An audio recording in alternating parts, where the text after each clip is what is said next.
Welcome to the Transform with Vance podcast, where transformations begin every day, and I am your host, Vance Hines. So let's get started. All right, this is Vance, and I'm here with Seth Barnes, another great, wonderful DDPY transformation success story. And I asked him to let me probe his mind and pick his brain a while about his journey. And I welcome Seth Barnes to the Transform with Vance podcast. How are you, Seth? I'm great. I'm doing awesome. So tell us. I try to just get you to throw out some facts, a little bit about your journey, right up front before I start kind of meandering you around, so to get their attention, so they know what kind of story we're talking about here. So tell them a little bit about your journey and what you've done and where you're at today. Sure. About 16 months ago, I was at my worst weight of, I had gone to the doctor for some panic attacks and anxiety issues, and I was kind of freaking out. My body didn't really want me to sleep anymore for some reason, and I think after 20 years of abuse, eating and being, doing all the bad things you're not supposed to do, my body kind of finally told me it's time to get it in gear. And when I went to the doctor, I noticed that I actually was a little bit less weight than I was probably the last time I went to the doctor, which was probably like a year before that, when I was probably close to 600 pounds. And I weighed in at 561, and I was like, hey, I lost a little bit of weight. And I just made my mind up right there to, I was having a lot of pain in my neck and shoulders and all that kind of stuff from just years of abuse. And I decided to fix it. And that's how I got started on it. As far as finding the program, that was a little different. So yeah. How much have you lost overall? I've lost, yesterday I was a little bummed out. I gained about 9 pounds this week, and I don't know if it's muscle or what, because I also do weight training now. And I just, well, I'm 221 now. I've lost 221 in about 16 months. Yeah. So you went from 561 to 340. To 340. You're 221 down. Yeah, right. 221. Yeah, man, that is awesome, man. Congratulations. Thank you. It's unbelievable. I don't know how I'm continuing to do it, but I'm doing it. All right. How old are you? Tell us a little bit about yourself. I'm going to be next Saturday. Well, I'm not sure when this will be coming out, but I'll be 40 years old. So on the 29th of January, I'm turning 40, and I'm excited that at 40 years old, I'm probably in the best shape of my life.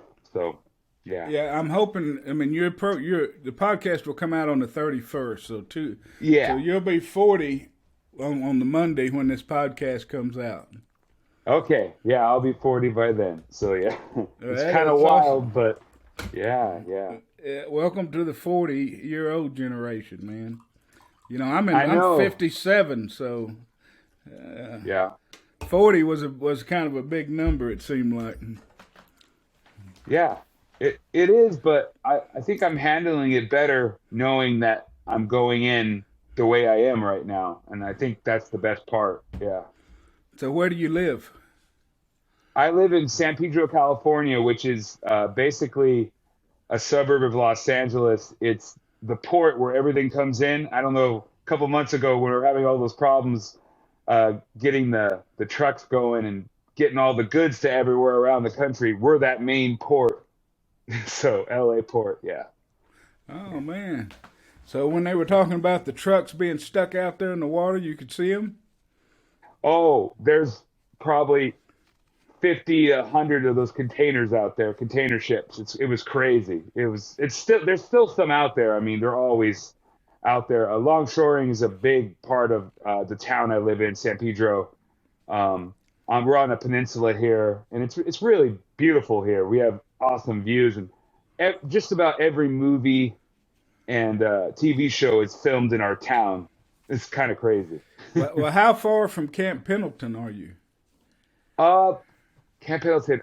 That's about an hour, a little over an hour. Yeah, it's a Is this halfway between us and San Diego. So yeah, is there something else called like San Benito or something down below? You're saying something else? there's a lot of there's so many sands.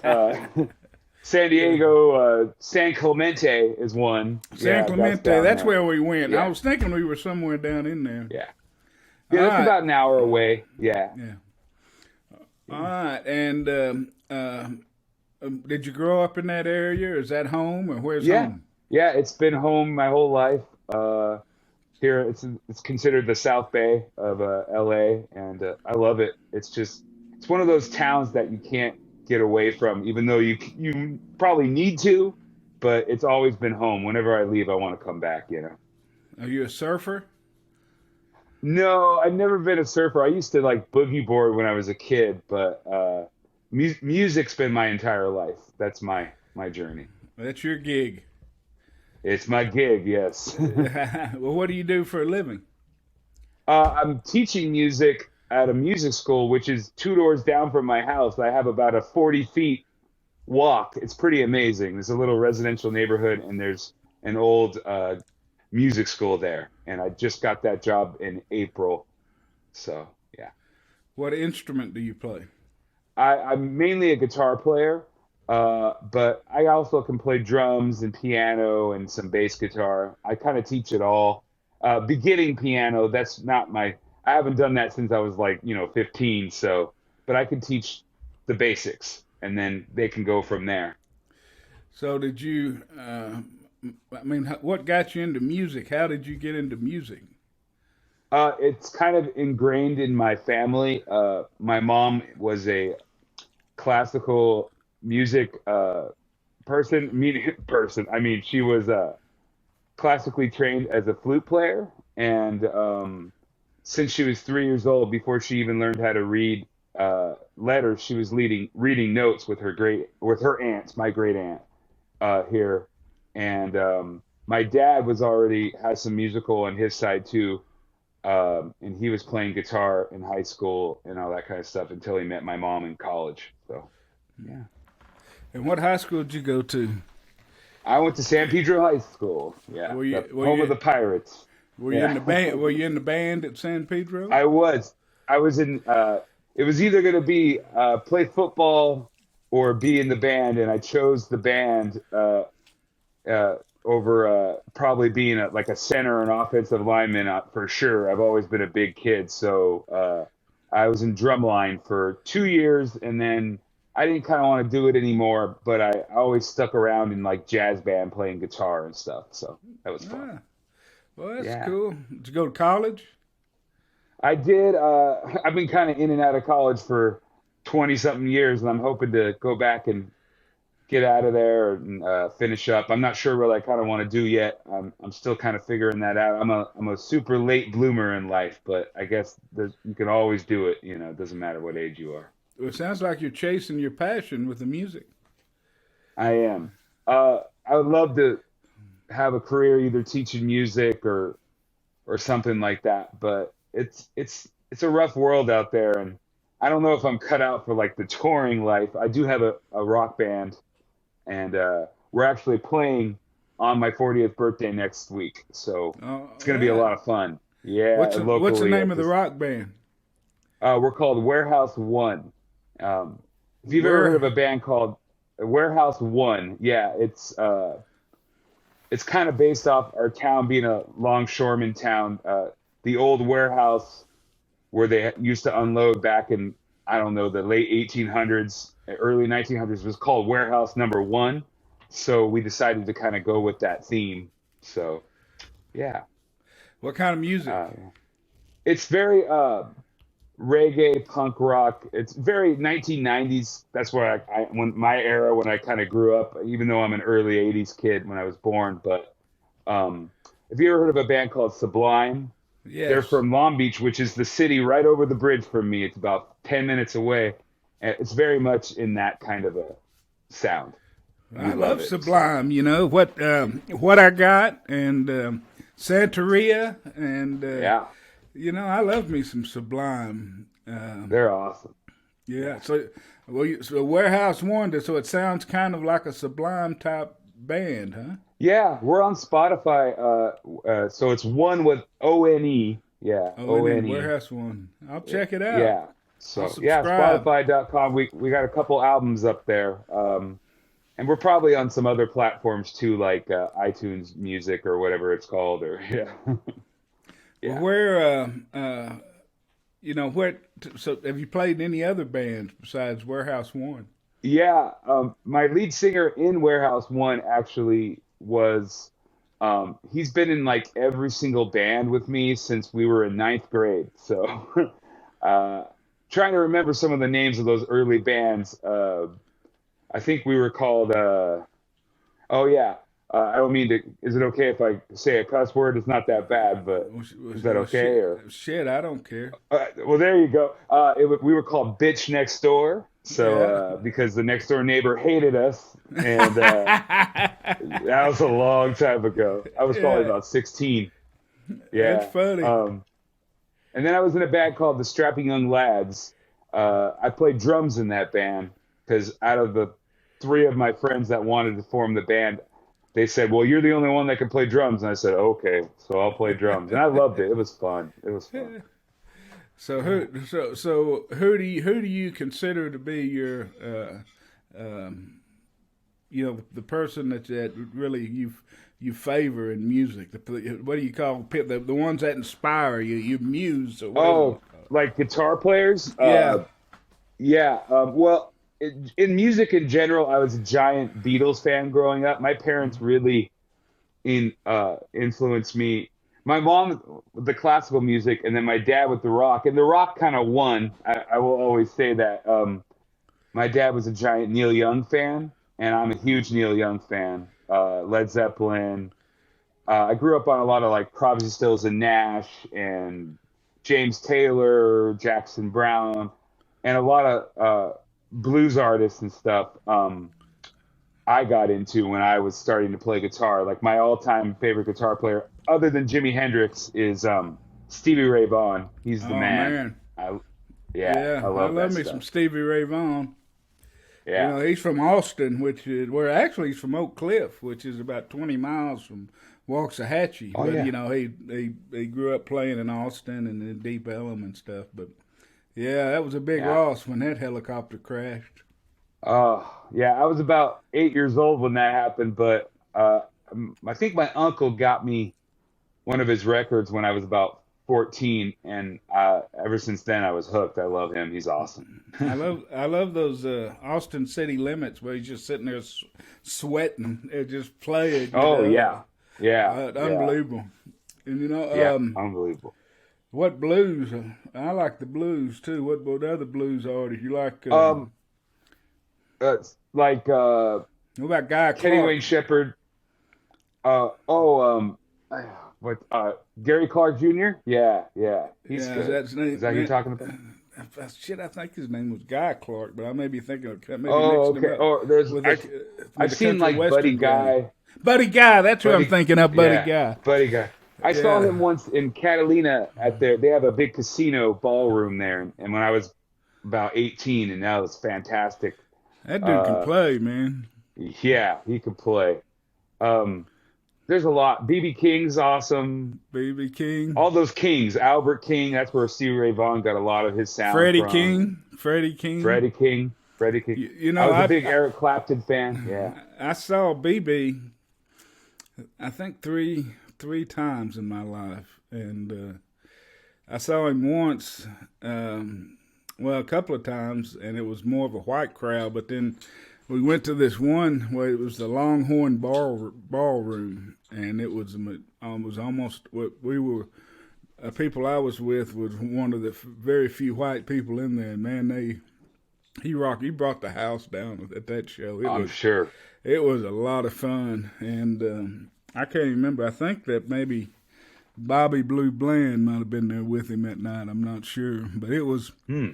It was that was the best show I'd ever seen. But I was creeping on your Facebook and I saw that you had a. I was telling you before we started, you had John Mayer, BB King, and Derek Trucks Yep. on a Derek Trucks solo there playing on your Facebook. I listened to it, man, and those are three good guitar players there. Oh, the best. That was a real touching moment. Being a guitar player and the genuine look on BB King's face when he's like, that was like some of the best playing. Is I Yeah, can't imagine what that must have felt like for Derek Trucks to be able to feel that. It's awesome. yeah. Like, oh man, that means a lot, I'm sure. Well, and I was never a big John Mayer fan, but then Mm. I was a big Deadhead. I loved the Grateful Dead, Ah, and and then after when Jerry died, I didn't. I thought the band would die, but my wife went and saw. Uh, they call them Dead and Company now, with yeah, John yeah. I heard he Mayer was touring playing. with them. Yeah. And I gotta say, we went to see him. We've seen him twice now with him playing, and I'm a huge John Mayer fan, man. I mean, it was unbelievable. He would just, it's a little different style. It's a little almost like a little Yeah. slower cadence than, with Jerry, you were kind of a rolling bluegrass kind of feel, but with John, Yep. it was kind of a little more soulful kind of feel to it. Yes. And Yeah. but man, I tell you, I'm a huge John Mayer fan now that I've seen him twice with the I Grateful bet. Dead and playing and Yeah. I didn't really like his acoustic stuff that much, but my cousin let me have one of his albums called Continuum from like 15 years ago, and it's just fantastic playing. Oh my gosh. Yeah. well, if you get a chance to go see Dead and Company with him playing, it's worth the trip, man.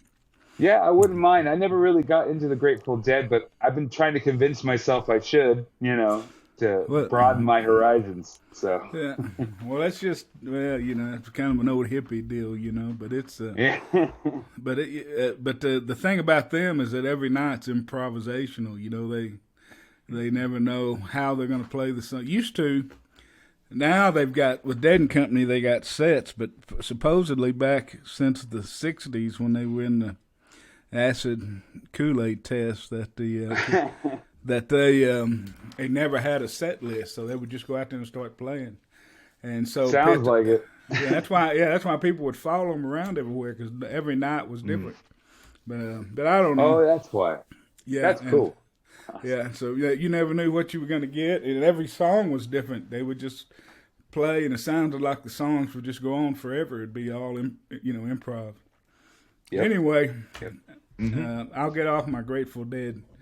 It's okay. Yeah, my Grateful Dead speech. So anyway, but man, I love that you had three. I love BB King. I'm learning to like Derek Trucks. Hmm. And what's the name of the lady singer that sings with the Derek Trucks band? Oh, She's Susan real Tedeschi is his wife. Tedeschi. Yeah. Tedeschi, yeah, she's real Yeah. bluesy sounding. I like her. Hmm. So Yep. I got to get more into them and get more into that. I like the It's jam fun bands. stuff. Yeah. Yeah. All right, All right. I'll leave you alone. Let's get to your It's okay. let's get to your weight loss. Let's get out of the music. Let's Sure. get to your weight loss. So Sure. so you weighed in your heaviest at 562 pounds. 61. Yeah. Yeah. 61. All right. So tell me Yeah. tell me what your life like was to give me a kind of, from your high school till 561. What was your life like to get to that point? Well, I was always a really big kid, like a lot of people. I think I graduated high school at about 315, around there. And I was always a big kid. And once I got a car after high school, and I had an excuse to go get whatever food I want. And it just for 20 years, over 20 years, I just started eating really bad and getting bigger and bigger and bigger. And I'm a emotional eater, like a lot of people, I'm sure, and that was my coping. I was never into drugs and alcohol very much. I mean, everybody has a drink once in a while, but I just never really got into that, and that was my drug, was food. I mean, just it got horrible towards 2020, especially 2019. I was just probably consuming like 10 to 15,000 calories a day easily. I just go to the store and buy bags of chips and ice cream containers and just consume, consume, consume. And I started becoming kind of antisocial, and I've always been a social person. So, it was just a spiral. So So yeah. when did you top 400 pounds? Uh, Probably 15 years ago. And I how probably tall are gained you? 100 pounds in a while. I'm going to be 40. I was probably about 20, 24 when I probably topped over 400 And easily. how tall are you? I'm very tall, so I've always been able to hide it pretty well. I'm 6'3", Six so three. yeah, like your last guest you had a couple weeks ago. I mean, I'm Justin. not. I think he was like 6'6" or something, six He's seven. I six was never seven. that Yeah. tall. Yeah, most people always guess my weight wrong. They always were off by like 100 pounds because I guess I hide it proportionally. So yeah, And yeah. then, and what about when do you think you topped 500 pounds? Um, Probably about 2010 ish, 2011, like 10 years ago. Uh, Easily probably topped it then. I was always so bad about going to the doctor because I didn't want to look at that scale and I didn't want to see what I was. And finding a scale that worked was hard enough. And oh gosh, all that kind of stuff. Yeah. Do you have any other physical problems? I had high blood pressure. I've been off my medication now for about 4 months, and I'm so happy to be off that stuff, man. I mean, not that it totally helped and worked, but when I found out I can get off of it and not have to worry about it, it's a pretty awesome feeling. And other than high blood pressure, I actually genetically am kind of gifted. Even at my worst weight, I never had high cholesterol. I was never even pre-diabetic. I'm blessed in that way. And of course, when I did my blood numbers about 10 months ago or whatever it was, my doctor knew it was going to just it looked like the 1929 stock market crash. Everything came down even way more, and that's an awesome feeling. It's like I aced a test or something. I was just like, all right, so I'm doing great. My A1C is awesome, and my cholesterol is like really wet, really good. I eat a Are lot of you spicy food, so that probably helps. So, are you married? yeah. No, I'm not married. I just started dating again after a long time of not dating because you're always overweight and you know I it's going good so far. It's a nice little reward for what you do. I'm doing this for me. I mean, that's the main reason I'm doing this is I deserve it. All my friends always told me you care about everybody else so much, but we watch you destroy yourself. And for the first time ever, I'm putting myself first, and it feels so good to do it. And it's one of the nice benefits is being able to date somebody, that's an awesome person. And you know, I guess she was telling me she knew she didn't know me, but she knew because of my rock band who I was and how big I was. And she was like, I would have went out with you at that size. That wasn't the problem. So that always feels nice to know that that wasn't the issue. But it's a benefit when you can be in better shape for just be in a better mental place. I'm in the best mental place I've ever been, and it's very hard. I mean, I everybody has their struggles, but Now you I'm said pulling through. You said something a minute ago that at some point in your weight that you became kind of I can't think of the word you used, isolationist or a hermit, or you Yeah, didn't want to go yeah, out. I forget what the word you used. Can you expand on that some? yeah. I think I said like antisocial. And Um, I just, yeah, I became like a little a recluse, and I just didn't want to go out anymore.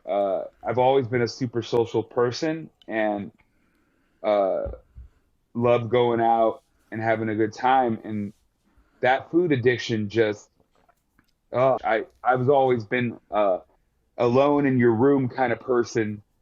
Sit there and watch TV and eat and eat and eat until you're so stuffed you don't want to eat anymore. And I don't know why I did that. I can't really explain it other than it was convenient and fun. But once bad things will happen to you out in the outside world, that's kind of was just the way I would cope. So, yeah. when you talk about bad things happening in the outside world, what are you Um, talking about? like I said, I'm a very late bloomer, and getting my career going has been very hard for me. I I'm good at certain subjects in school, but like the whole general education system and having to take classes that you really don't need. I understand why they do it. I'm very bad at math and like science, and I just didn't want to. A lot of times, I haven't really wanted to move on with my life. I very much like being in my little bubble and like being in my comfort zone, so to speak. And it's been really hard for me to wander out of it. Um, I have very supportive parents. I still live with them right now. But a lot of people would say they've enabled me, but they love me and I love them, and we get along great. And I'm so happy that they're so happy that I'm starting to fix myself. I think I needed to fix this weight issue I've had my whole life to be able to go on to the next step career wise. That's my next big goal right now, is getting some kind of a career going, moving out finally, getting on with my life. I mean, I'm 40 years old in a week, and I should have done this so long ago. I've deserved to do this for myself so long ago. And now that I mean, it's still a battle, and I'm still going through the weight loss, and not to where I want to be exactly yet. But I just think that I have the tools to do it. And if I can do this, I can get a career going. I can get whether it's a degree or something, because this is the hardest challenge of my entire life. And I've been conquering it and winning. And it feels so good. I mean, even with the setbacks, and I've been battling through those setbacks, and, mentally, it's so hard. And, but I feel like I've been like, I was hiding, like the real me was somewhere behind that big person. And it's come out, and it's never going back. You know what I mean? Like, oh no, I don't ever want to go back to where I was. I mean, I'm sure, you're going to gain some weight and lose some weight. And I know that's part of life. And you got to live life and enjoy it, and give in once in a while. And I've been doing that very slowly. Um, but I actually love all the healthy food I eat. I really do. I just wish I could eat more of it, than I am. It's like, oh, if I could just have a little bit more, it'd be great. I have a nutritionist, and she really helps me out. One of my buddies uh, was like, I want to help you any way I can. And he knew a nutritionist, and she's been putting me on the right path as far as nutrition goes. I don't do the DDP nutrition part of it, but I do the yoga. So, yeah. Hey, I want to caution you to not say Oh, that I'm so word sorry. around Dallas, I've seen his videos. because yeah, he gets pretty animated if you say yoga without including Yes, DDP yoga or DDPY DDPY. with Yeah, it. So just say, yeah, just calling his program yoga is I offensive to know, him. I So know. and he's 6'5", so I caution you I to definitely, practice saying DDP yoga and yeah, DDPY. yeah, Because I've made that mistake many times. I've made that mistake many yeah. times. He's just, I mean, I've never talked to him. I have his autograph, which is funny. He worked on when he lived in LA. My friend used to do a lot of movies, be an extra and stuff, and he didn't know who Dallas was, but he went up to him and said, my one of my best buddies loves wrestling, so I know he's gonna know who you are. So when he gave me his autograph, I was like, oh yeah, I know. He was one of my favorites. I was a big, even though I grew up a, WWE fan, I was a big WCW guy during that whole Monday Night War, and I was about 16 when Dallas was doing his thing, and I always loved his stuff. So. And that's how I That's knew awesome. about it and That's saw him awesome, helping man. Jake and Scott Hall. I was always a huge Scott Hall mark, as they say, and yeah, so that's what got me watching those videos. I saw the Arthur video, and I was like, I gotta do this. Then I saw your video last year when I was first starting, and I was super inspired, man. And I just was like, okay. And I'm a big fan of Bert Kreischer and all those guys. Yeah, I Yeah, love that yeah, guy. he's hilarious. And I was just like, oh man, I got to do something. If he can do it, I can do it, And I just started believing in myself. I started going to therapy via Zoom because during the COVID, that's the craziest thing about this is for me to be able to go on this journey as so many others during COVID has been like that's what a lot of my friends tell me. They're like, I can't believe you did this at this time. When everybody else is gaining weight, you're losing weight. I don't get it. And I guess it just gave me time to concentrate on myself. You have to sit there and deal with it, you know. Well, it's when that flip switches, when that switch flips, or Hmm. however you want to say it. It's weird when it hits. It's just you just know you're not going to stop. Never going to stop. I mean, yeah, I want sure. to ask you about that. I Go forgot ahead. what I Go was going ahead. to Go say ahead. now. It's okay. Well, I wanted to ask you about the therapy. What kind of therapy? Because I've been toying with the idea of getting therapy, but I haven't. I haven't, for one reason or another, dove in on it yet. I'm just kind of nervous. Um, Tell me what kind of therapist and what, no, if you not don't at mind, all. you can tell me to. You don't want to tell No, me if you it's want. it's So fine. whatever you Yeah, willing to I talk have about. a Kaiser Permanente, and they have a whole therapy program there. When I was in eighth grade, I was having a real tough time in school. Kind of was a loner, and I've never been a loner. I just didn't have a lot of friends, and it was a real, it's a tough time in life when you're 14 and you're overweight and you're in a LAUSD public school system, which wasn't the nicest of areas of a school. Even though San Pedro's a strange town with there's little pockets of great areas and really bad areas, and it's super diverse population wise, and I love that, and because I was friends with everybody, black, white, Hispanic, whatever. I was always cool with everybody, and Yeah. so it was just a rough time for me, and my mom said, I want you to go to a therapist and just see. So that was my first time, and she just wanted to make sure I'd be okay because when I got to high school and I got in the marching band, it's like I got a whole group of friends and I was great. And I found my calling in music and I loved high school. So that wasn't a problem. Socially, it was great. Um, but as far as therapy goes, I've been in and out of therapy two or three times, but I just wasn't committed. I wasn't, I just didn't know if I could trust these people. I wasn't letting them all the way in.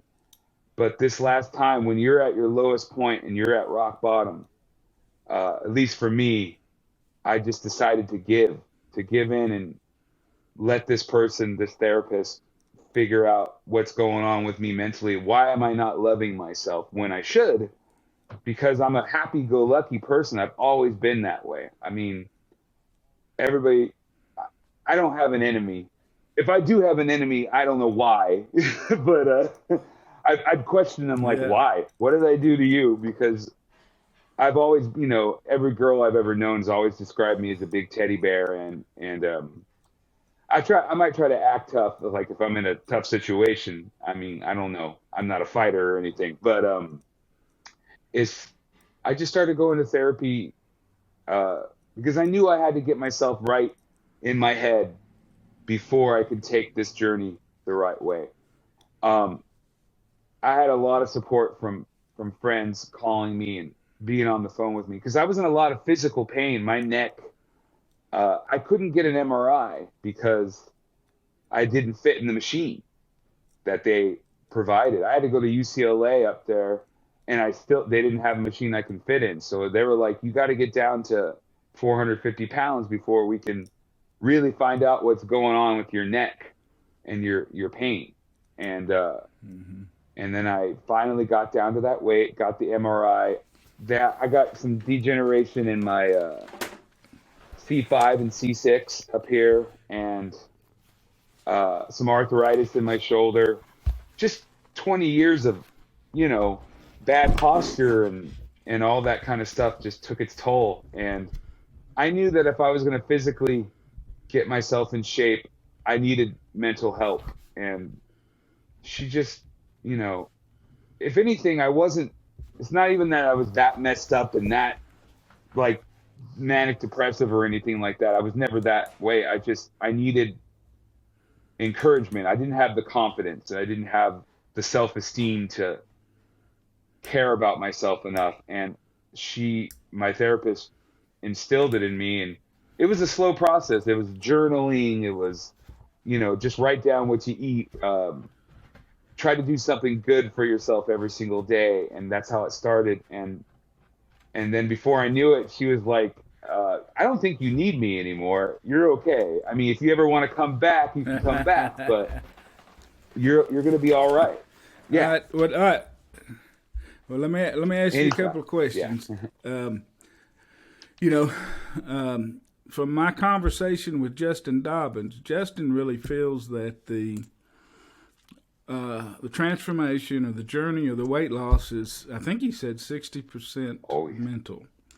And I had never thought of it that way. And in your journey, did you go to see the therapist before you started to change your eating habits and work out, or in what order did, say, the mental side versus the physical side versus the in the past side? for me, when I did therapy before and it wasn't catching, I wasn't doing anything, of course. I wasn't working out at all. And so I kind of started just walking in my neighborhood and as much as I could physically. And then basically, I think my mom said, "Look, I want you to get some therapy again." And I said, "Okay." So I did it after. And then it was concurrent at the same time. While I was doing that, I was doing the physical stuff.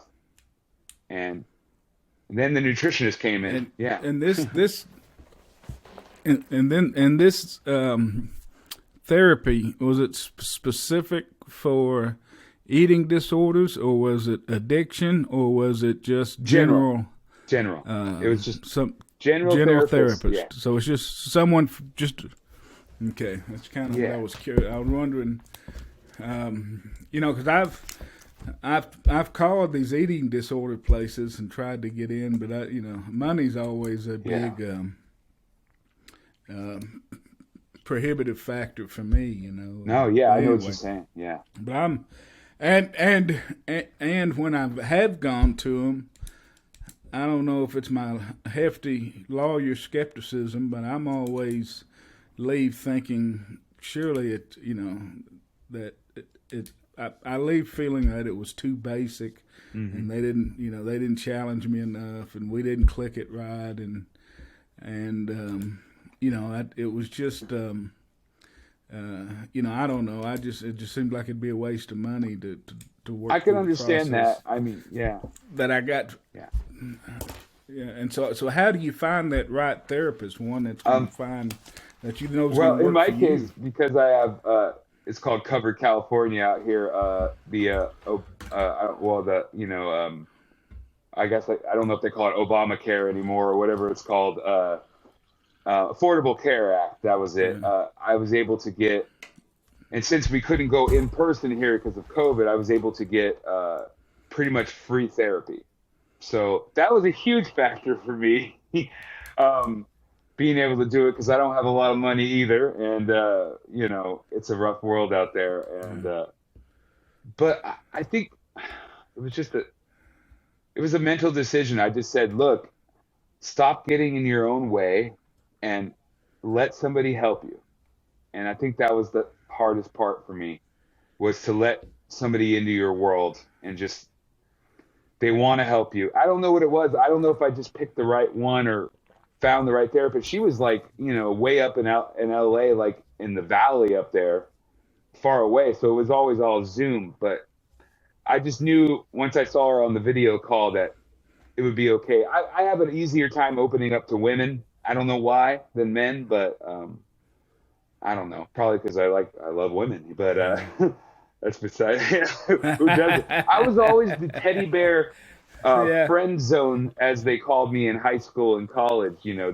They wouldn't want to date me. They would say, "Oh, we would love to marry you," but uh, you know, unfortunately. So I learned how to talk to women pretty well throughout my life, and yeah, Well, I'm just curious now, but because what you said earlier, you said you hadn't been on a date in a uh, long time prior to yeah. recently. How long? How long is a Oh long gosh, time? I no, don't mean to no. embarrass you or anything. I'm I mean, just a curious. real date probably 10 years. You know, I might have 10 years. known. Yeah, Was it? I might have met up. Do you think that's because of your personal image of yourself that you didn't want to ask someone or put Yeah, yourself that out there? rejection was the hardest part for me. Now it's not at all. I Yeah, mean, when I started putting myself back out there and getting that confidence and getting all of it back and liking the way I looked and just feeling good and not being weighed down by that yeah, heavy food and fat, you know what I'm talking about. But yeah. yeah, Absolutely. No, so I just did it. I used to have a client that said you don't have to tell Noah about the flood. That's true. He was in it. That's So totally true. Yeah, I needed to figure it out, yeah, and I started putting myself out there and taking chances. And even before this girl I started dating, I went on a few dates, and it started feeling good again. And that rejection didn't bother me anymore. I just was like, okay, whatever. I didn't want to be like a jerk about it, but that new confident part of me was like, all right, yeah, whatever, your loss. I'll find somebody. Yeah. yeah. And Well, that's yeah, right. everybody said, That's right. "Oh, don't go looking, because when you go looking, you're not going to really find it." So I kind of backed off, because I was getting a little aggressive, like because it's like, "Hey, I want to date, I want to do these things, I'm doing well," and I backed off, and it just kind of happened uh, on a Facebook dating site, and she lives in my town, and she's a little bit younger than me, not too much younger, and um, it's just we've only really known each other for a week and a half, but we've been on like 6 dates, so it's been great. Oh Yeah, well, well, thanks. congratulations, Yeah, congratulations. I hope thank it you, works out thank you. for you. Congratulations. All right. So let's get you up to your weight loss. So you've got a therapist, you're walking, and you get to a Yes. dietitian. What did the dietitian instruct you to do when Well, you when first she did started it, out? she was like, "I know you love food, and we got to get your before we get your portions down. I'm gonna just get you on enough food that you're satisfied. It's all that macros and stuff like that. Like I'm gonna get you off the bread. I was never a big soda person. I drank a lot of water anyway, so that wasn't a big problem for me. But getting off the sugar, no more sugar and coffee, no more all that kind of stuff was really hard. She's like, I'll give you meal plans that will um, make you still happy and satisfied, but it's going to be tough. You're going to have to battle that all the old food I used to eat. I went through 2 or 3 months of, I mean, it was like drug withdrawal. I mean, I'd be sitting, and it's during COVID, so I'm sitting here in this chair, and I'm just like, and I'm in pain too. I'm in physical pain from whatever was going on with my neck and all that kind of stuff. And you can't get down and get too many treatments because COVID, and it was just madness. I had to really sit in a room and be, by myself and just mentally battle through. And I did. And I don't know when it stopped, probably like 4 months in. I started liking the food that she was giving me. It was all lean meat, proteins, chickens, veggies. I love salsa. I always have made really good salsa. I will say it out loud is I make really good salsa. I don't know anybody that doesn't like my salsa. I'll send you some salsa if you want. If you like salsa. But yeah, Well, maybe you ought to go into salsa I still, business. people have said that. They're like, you need to bottle this stuff. And I'm like, yeah, I know. I just got to Yeah. meet the right people, I guess, like wholesale or whatever. But I yeah. So I make salsa. I just eat it on egg whites, avocado. I love avocado. I can eat that all day. I see that in your little post all the time, like on your little food. Yeah. Avocado, and I just started. Uh, One thing I love is frozen blueberries. To me, frozen blueberries with a little bit of peanut butter in it is like an ice cream sundae to me. I just started to like the taste of natural sugar, and all that artificial stuff. I just got rid of it, and I just started feeling so good. I can't explain it, and it's just one of those things. And you realize, wow, this stuff is good for you for a reason, you know. Everything's so processed and horrible, and it's just it's so easy to get. That's the thing. It's so easy to get that food, and then you just got to put your effort in to get. I've learned to shop the outside aisles at a store. You know what I mean? Like that produce section and that meat section, and stay away from the middle. If you stay away from the middle, you'll be okay. You know what I mean? Yeah, That's right. yeah. That's right. The more if you can't read it, Oh, don't eat yeah. it. I became a label freak, and I'm even down to like the amount of olive oil I use. Like I used to love getting salads from this local place. They're fantastic, and overall the salad's super healthy. It's like a Greek salad with chicken, but I don't know how much olive oil they're putting in that. So I decided I'm gonna take control of this and learn how to make my own. So now I make my own, and my nutritionist is always like, "Look, I gave you a plan where you don't have to measure that oil. You're insane. You're crazy. I mean, more power to you. If you want to do that, it's just going to help you out more, in the weight losses. I've been pretty consistent on losing weight, but like I said, I've had a couple times where I'll gain a little bit. This 9 pounds, I think, is the most I've ever gained back. But God, I hope it's weight training weight, muscle and water. I think I drank a big glass of water before I weighed in yesterday, so I was like, oh, that was dumb, So we'll see. But now my next weigh-in is on my birthday, so next Saturday. So we will see if I lose a big chunk of weight because sometimes I'll lose like 10, 12 pounds. It's like still, and it blows my mind. It's just how the body works. How I often weigh do you once a weigh? week. Yeah, once a week. Yeah, I Once a do week. it usually on Saturdays. What day Yeah, of the week?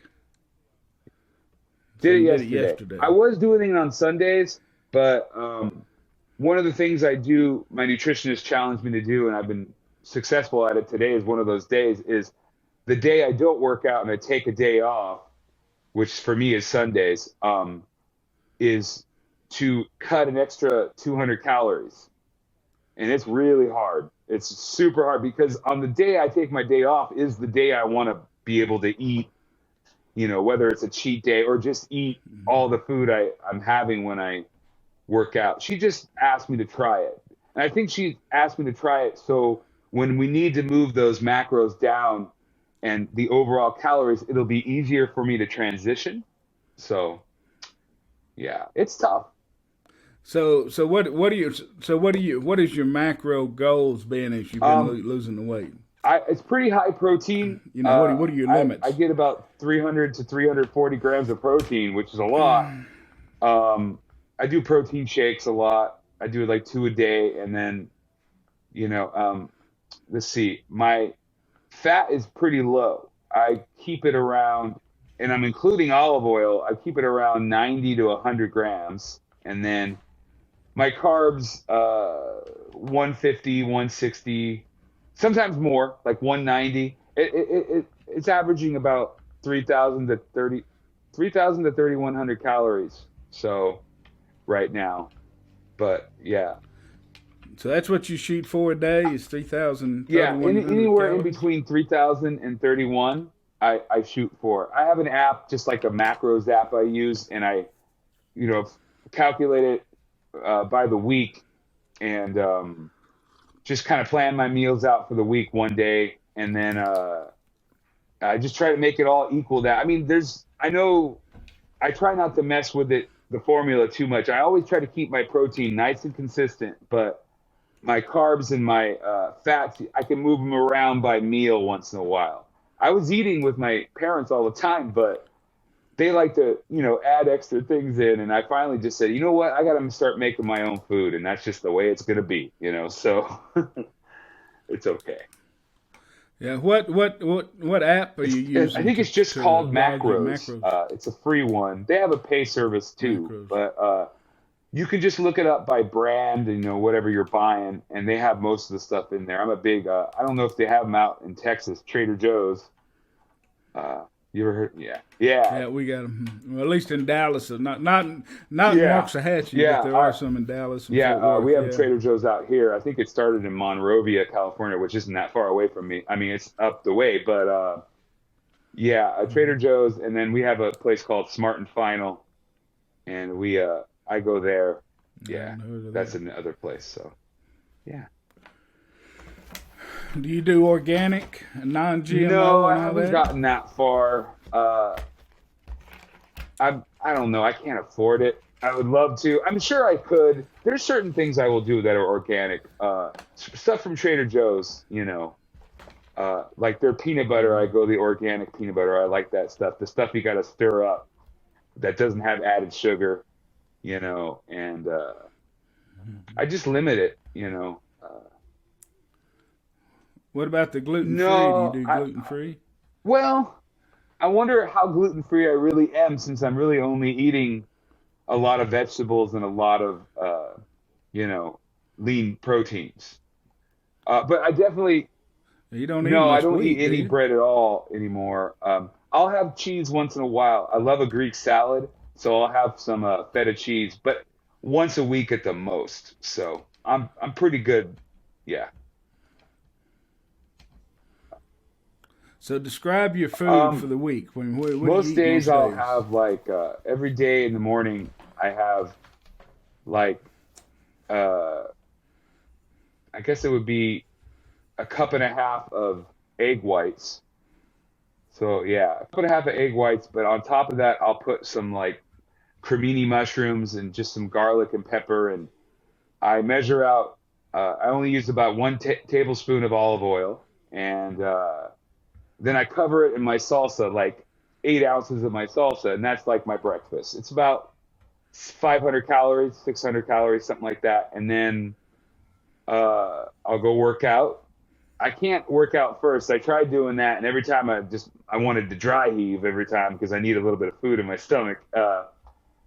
Coffee is definitely my addiction. I will drink like 4 to 5 cups of black coffee a day, and I need to cut back on that. But it's kind of like my coping mechanism right now. It helps me a lot. So, but I drink 2 gallons of water a day. So right away when I get up in the morning, I take I, you know I take my vitamin, like a vitamin D and some turmeric in a supplement, and my Prilosec because I get heartburn and I love spicy food. But I'll take that in the morning, and then I'll drink a big 32 ounce of water right there, and then coffee. Then I'll go work out. When I come back, I'll have my mid morning little snack. It's pretty usually only like 150 calories. Either a couple of apples I'll have, or small little apples, or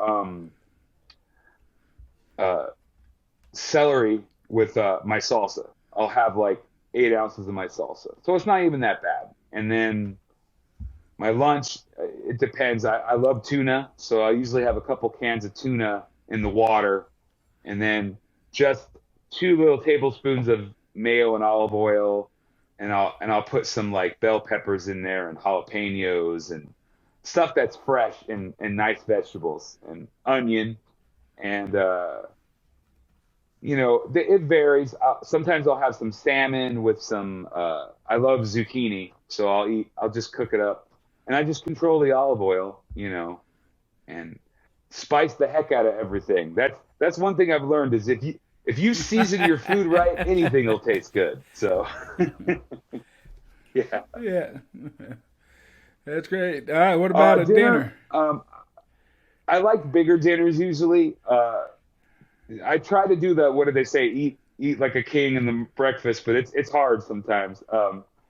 I like ground turkey a lot. Sometimes I'll make a slow cooker turkey chili without any beans, and I'll just have it with like some bell pepper and onion and stuff that's super low carb on the vegetable itself. So, but I like the vegetable, and I'll split that up, and the next day I'll have that for lunch or something like that. And it varies, but yeah, It sounds like your proteins are really super lean. I lean. mean, you're talking Yeah. turkey, fish. You're talking, I do yeah. ground beef You're once not a eating week, many like. if I do it, it's super lean, like the 96.4 or whatever, like from Trader Joe's. I guess that's organic. I'm not sure, but I'll do that, and I'll just put like some sliced jalapenos because it's a little salty. I'm a salt freak. That's my thing. And I used to say I don't like sweets, but since I don't get to have them very much anymore, I realize, oh, you like sweets. So, but yeah. Well, I think sweet and salt are the two things that really, um, they use to Oh, make us yeah. addicted to their Oh, foods. that's how I got addicted to everything. Yeah, 100%. yeah. Do you eat out Not very much? much. If I do, I try to get the healthiest thing I can find on the menu, which is usually like a Greek salad or something like that. And I get a cheat day, once a week. If not even a day, I try to just do a cheat meal. And it's crazy how when you're in that zone, even though you're allowing yourself to have that cheat, how you'll still control it. And I'm like, oh, I don't need all that carb. Like I'm just gonna eat a whole bunch of like fatty meat, and that'll be fine. As long as I get that protein, I'll feel fine. But yeah, it's crazy how I like healthy food now. I never thought I would. I mean, you couldn't get me to eat an apple to save my life, a couple of years ago.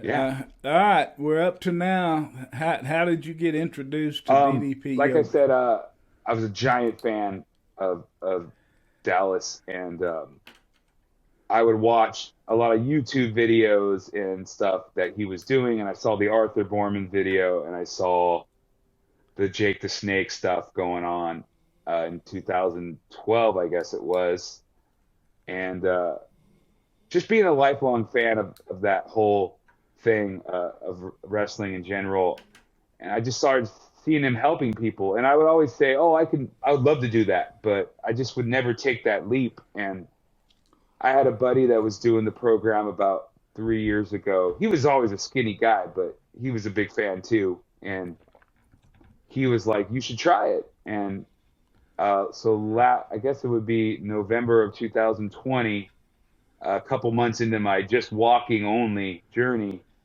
I decided to take the plunge. All right, this is Vance, and we're back for part two of the Seth Barnes podcast. We had some technical issues. When did we do that? Saturday? Sunday. Yeah. Sunday. We had some technical issues Sunday. So today's Wednesday, the January the 26th. So I've got the first half downloaded, and then we're going to carry on with it today. So sorry if we beat over some territory that we've already talked about. You know, I'm old. I forget shit, you know. So I can't remember shit. So I got CRS. So, all right. But let's, the way I remember it is that the last thing I asked you before we started having technical issues was, tell me how you got started with DDP yoga. I think we got all the background out of the way, and then we just got into the DDP yoga stuff. And so, and also I need to say here, I looked at the first part and it was in profile mode, and so this time I've asked him to do landscape, so I'm hoping it takes his full screen. So I don't know. I've got to play with it. So this is, you know, y'all are experiencing working out the kinks. So I'm sorry, Seth. So tell us how you got involved with DDP yoga. Like I said, I was a big fan of Dallas and wrestling in general growing up. Got to go to a WrestleMania back when I was about 14. That was a lot of fun. It was in Anaheim out here. And I've always been a big fan, and was following him, helping Jake and Scott Hall and all that kind of stuff. So I decided, I'd had a friend that did a little bit of it or knew about it. He was a wrestling fan too and told me about the program. And I always wanted to try it, and I could never really commit. But in November of 2020, I just decided I got to do this, and I don't care how hard it is. But I realized that I could do it. Dallas is so positive in those videos and just reassuring, and I was like, I can do this. So just been going ever since. So what was your weight when you started the DDP yoga? I think I was probably about, like I said, I started walking first, and that was 561, but I'd say I probably started DDPY when I was about 520, at least 520. Yeah. And I mean, now I'm 340 pounds, so it's pretty awesome. Yeah. Yeah, if I remember right, you're 221 down. At least you were Sunday. Now, Yes. I think Wednesday's your weigh-in day. Did you tell me Oh, that? no, I'm going to do it on Saturday. So, okay, Saturday, yeah. all right. So you're still Yeah. 200. I know that when we talked on Sunday, you were a little upset because you'd gained 10 pounds or so. And Yeah. Yeah. I was a little bummed out, and I know those things are going to happen, and it's the psychological thing. The physical's fine. I worked out this morning. Had to take my car into the dealership and all that stuff, and you work around those problems. I never thought I'd be, good at doing that, and I'm getting better and better, so you got to work around it. Which workout did you do? Today I did some weights. I didn't do DDP today. I'm doing DDP tomorrow. I usually do, the main one I do the most is fat burner. I've noticed that. I do that a lot. Sometimes I'll do energy.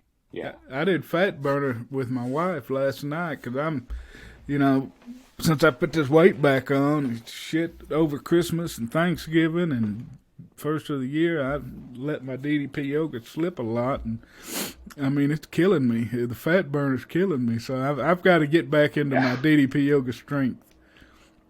So, but Yeah.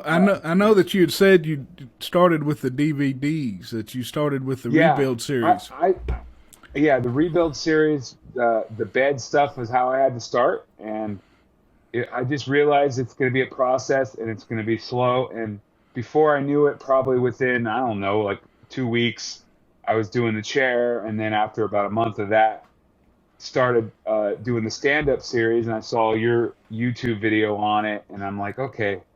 And it just kept getting easier and easier, and you start accomplishing goals, and I'm sure, all the healthy eating and everything was massively having the effect it was. So that's what I was able to do. Yeah. So the as you how long did you do the rebuild series? How long did you stay? Because I know at some Uh, point you said you bought the next set, the beginner well, it series. wasn't even that long ago. I'd say I bought the first set, 1 and 2 disc in um, September, I'd say, or October. So it's really only been about 3 or 4 months now on that program. And I remember the first time I did Fat Burner and Energy, I was like, oh my gosh, like, there's no way I'm going to do this. And the next thing you know, you're pulling those moves out and you're getting better at it and you're getting faster and I don't know about you, but like sometimes I have trouble getting my heart rate up now. Like it's like a mission. I have to go walk up. I live in a town with tons of hills, which is really great for the walking, and I just have to like torture myself sometimes. Which that's one thing I like about doing the DDP is um, other than walking, that beats your body up, and that DDP does not at all. It's awesome. It's crazy how you can get that heart rate up, and Yeah. So yeah, you did. You said you bought the beginner series and just yes, in September, October, not too long ago. So you did the rebuild then from you started November of 20, and so for about a year then you did the yeah, rebuild series with your yeah. walking. Is that about right? Yeah, with the walking, I also started swimming a lot. I really enjoyed that, and I got better at that. And about June or July of last year, I started doing the weights. Just a recommendation to try from my nutritionist. She does exercise classes. I actually haven't done one of her exercise classes yet, but she just try it nice and slow, and I really enjoy weights. And I just to incorporate it all, I'd say back in April of last year, I started doing those 2 a days, not so much of the DDPY, because I really feel like I go hard on that stuff. I'll do DDPY and then take a walk in the afternoon or just do it right afterwards. And just to be able to put your headphones on and just, it's such a mental battle. For me, it's like getting out in nature has been awesome and I really enjoy it. I haven't done a DDPY outside. I've seen you do some on videos and I'm like, I gotta try that. Well, no, it's we take the sometimes when we go on trips and stuff, we take the mats and we do it out by the lake or out by the beach, and it's pretty cool, man. It's really brings a whole different perspective to it. It's hard to hear, like if you're on the beach with the wind blowing, Yeah. but if you had headphones, it's an awesome experience just to do it and get out in nature. Yeah. What's up? Sometimes I'm sorry. Sometimes when I do the workouts, I'll just put my headphones in and kind of do a custom one. Once you learn all these moves, you start kind of making your own routines up. And I do that once in a while because even though I love Dallas, him yelling at you over and over and over will get you going. You're like, all right, I've heard this a million times. I think I've memorized the entire dialogue of those DVDs by now. So, Well, so yeah. the only other DVDs you don't have are the advanced, right? Yeah, that's pretty much it. Yeah, I think I have 1 and 2, and then I don't think I have 3 and 4. I've been kind of doing it slowly, and I thought about getting on that app, but it's been my certain situations are kind of hard to Yeah. like. Do I really want to commit all to that? Like I said, I like doing so much of a variety of things, and I like having my gym membership, but I'm getting pretty good at it. I'm probably going to do the app at least by next year. I'll probably convert. Well, I encourage you with all my heart, 100% to do the app because there's just so Yeah. much more material and so much more into the app than there is with the DVDs. The what you've done is unbelievable. But with the app, I know that I think I remember you telling me that you did try the app a little bit right at Yeah, first. it came with the trial. Yeah, Yeah, when I got the first rebuilds. Yeah. but you don't, at that point you don't really know what you're doing yet. You're 30 No. days, and there's a big learning curve of trying to get around that damn app, and so Oh yeah, yeah, yeah. it's a lot different. It would be a lot different situation now than when you were first starting out with the rebuild series. But Yeah. you know the way I understand the history of the program is that Dallas started out with the YRG discs, and he was selling Hmm. DVDs, and then he met Steve Yu at a chance meeting in an airport, and so who was a documentary filmmaker, and also whose wife had won some fitness program that they both had competed in, and his wife won it for female side, and so they formed a partnership, and they started putting in, you know, kind of changed it to what it is now, DDP Yoga or DDPY, because it was yoga Yeah. for regular guys before, and they've changed Hmm. the marketing. And then when they went on the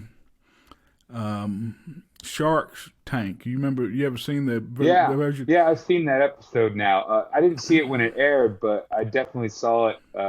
Especially when I that recent Relentless on Prime. I watched Yeah, that, and that was really inspiring to watch. I could watch that over and over and over, and it's just good. It's get inspiring. re-inspired every time.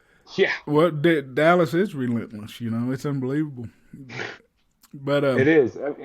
Yeah, they went on and for the Shark Tank to try to get money to move into an app base, and they had got such success out of the or good advertising out of the Shark Tank that they end up building the performance center and funding the app, and so they've built the app. But basically, that's a long way of me just kind of give you the history. But as I understand it, but what they've done is they still do the DVDs for everybody that doesn't want to try the app for whatever reason, but most of their the future of the company is in the app.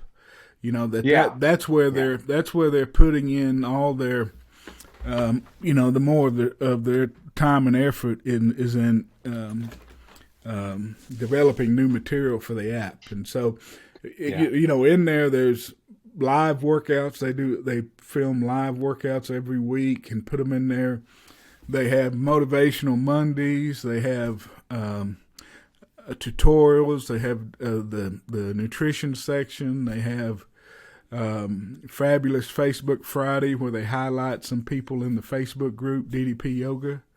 And yeah, yeah. I'm on those. yeah, so you're in the Facebook group DDP Yoga, I'm right? in the Facebook group. Yeah, Yeah, I'm a pretty open person and a social person, but when it comes to like computer stuff, I'm a little bit more closed off, and like I haven't done all the photos and stuff like you guys have, but I understand how that helps, keep you accountable and all that kind of stuff. But I have really good support from my family and friends on Facebook. Even though my town is, a suburb of LA, it's a small enough town that, a lot of people know me here and they're like, wow, I can't believe he's doing this. Because they've known me a long time and I've struggled, up and down and up and down for years. And it's finally sticking. So that's the best part. Yeah. they talk about everybody asks you why is this time different? What makes this time different? What do you think?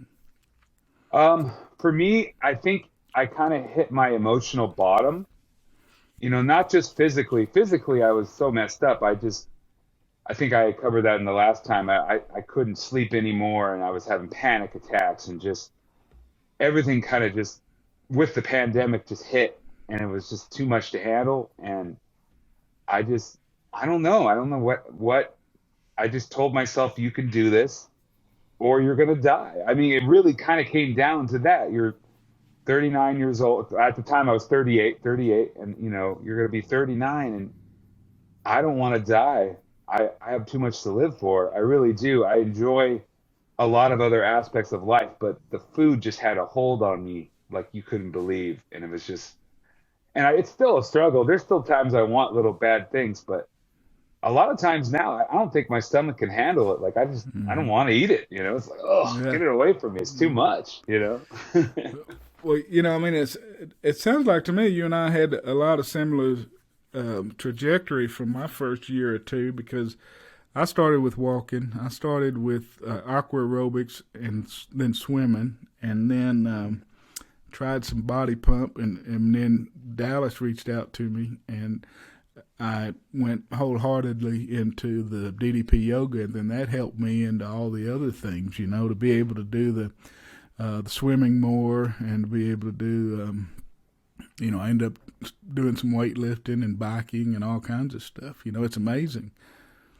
Yeah, I haven't done bikes yet. I want to. I have done like the exercise bike at the gym, but I know that's not the same. But it was kind of the same thing for me. Like I was talking about that heart rate thing. Before I did DDPY, when I'd go on some hills here in town, I hated it and I didn't like that feeling. And once I started doing that yoga, and you're not really moving, but you're still getting that heart rate up, I kind of like started chasing that high. And before you know it, walking up those hills isn't so bad anymore. And it comes to the point now where my cardio is getting so good that I'm just like, wow, like this is unbelievable. What do I have to do to make myself get to that Yeah. point?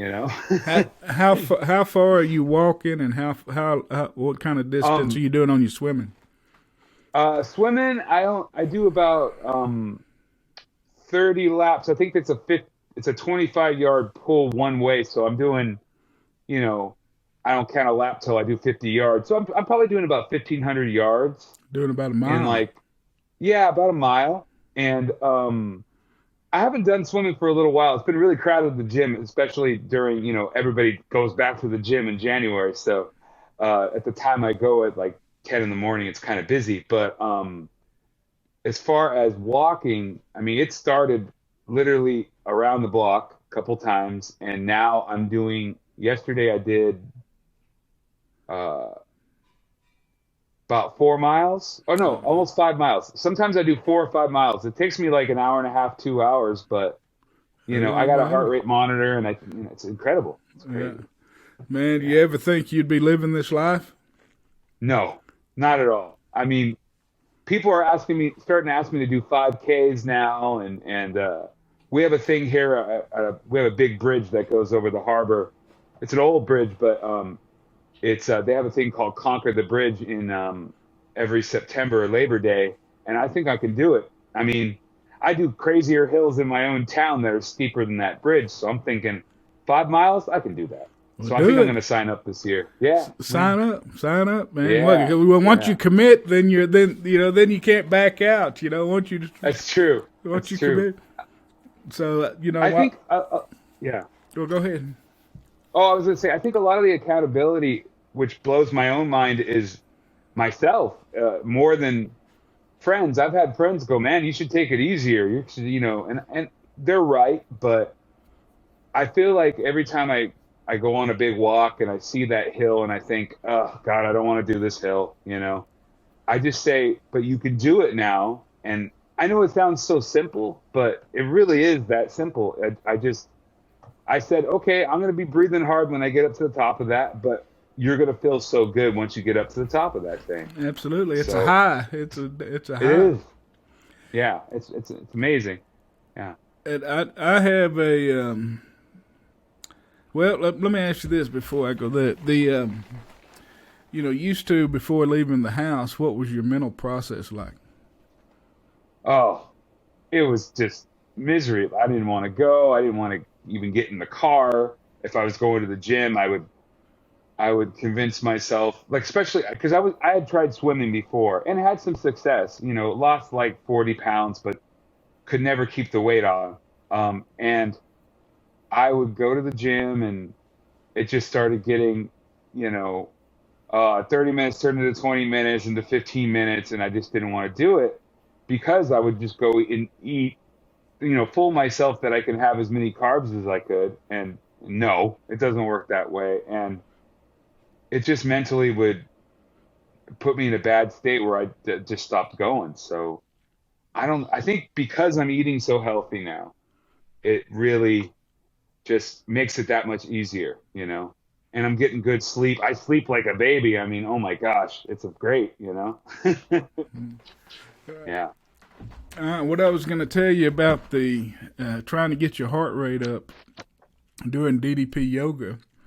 I've seen Dallas say if you're not getting your heart rate up, you're not engaging your lower body as much. I mean, that you've Yep. really got to, it's easy to, when you're going through the routine, to to take the focus on what you're doing with your arms and not Yeah. concentrate on trying to grip the toes with the mat, trying to keep your calves engaged and your thighs and your buttocks and glutes.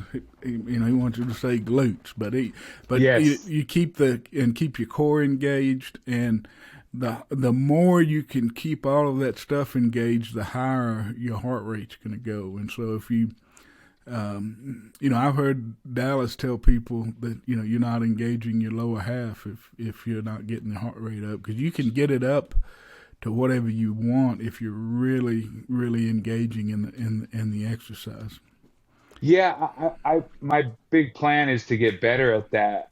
I also take a traditional yoga class from my friend who teaches up the street, and she likes a lot of the program. I've showed it to her and stuff, and she's like, "It's great. It's great for what it is." But I'm also trying to learn like how to really get into those positions more traditionally. And I'm not into the spiritual side of it, but I'm starting to be a little bit, just slightly. And it's good because she's a pro, so she can really show me like how to get your hands in the right place during down dog and all that kind of stuff. And I try to apply her knowledge with all the other knowledge I've already gained. So, and it's only going to help. So, I mean, that's yeah. what the beauty of it is that there are no boundaries. No, What great. what we before kept ourselves from doing, that doesn't really apply anymore now that you've gotten the physical ability to do it. Yeah, I think the hardest part for me is the mental. And the hardest part for me so far is trying not to burn out. I mean, I'm going 6 days a week, whether I'm doing weights or not, and that's been the hardest thing is to kind of slow down a little bit. This weekend is my first 2 days off, I think, since I started. I'm gonna take my birthday and my traditional Sunday that I don't work out off and see how that goes. I have all the faith in the world that I'll be able to get back on Monday, and be fine. But I'm gonna allow myself a little bit of fun this weekend. Heck, you only turned 40 once, so That's right. That's you know. right. Congratulations. But thank you. Yeah, I promised myself that I was going to eat some protein, but I'm going to try not to eat a lot of carbs. And I feel like I won't feel so guilty that way. Allow yourself to have some steak, or there's a barbecue place down here that I really, really like, and I'm gonna indulge just a little bit. California barbecue.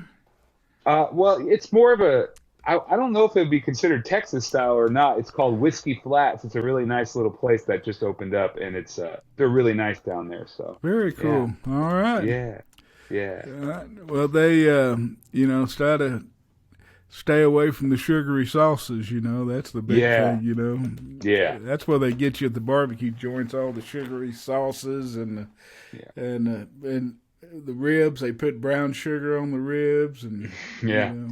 So, all right, man. All Well, right. you what what where do you go from here? What's your plan? What's your Uh, goals? my Well, my first big goal was to get to 300, and I'm only about 40 pounds away from that. So I have no doubt I'll hit that. And I think my ultimate goal is 250, and then it'll just go into that maintenance mode. But I'm not sure, I'm 6'3", like I said, and I feel like 250 I'd probably be pretty happy. I'm happy right now. I'm not gonna lie. I'm thrilled, but I want to be there. I want to get a little bit more toned and fit in the weight department, but I'm not going to stop doing DDPY. It's too good. It's so every time I get done, even though I'm tired and I'm sweating, I always feel better. My day is so much better, mentally too. Yeah. So you doing DDP yoga 6 days a week? No, I'm doing it 3 days a week. I was doing it 4, but recently, a couple weeks ago, I switched up to 3 days of weight training a week.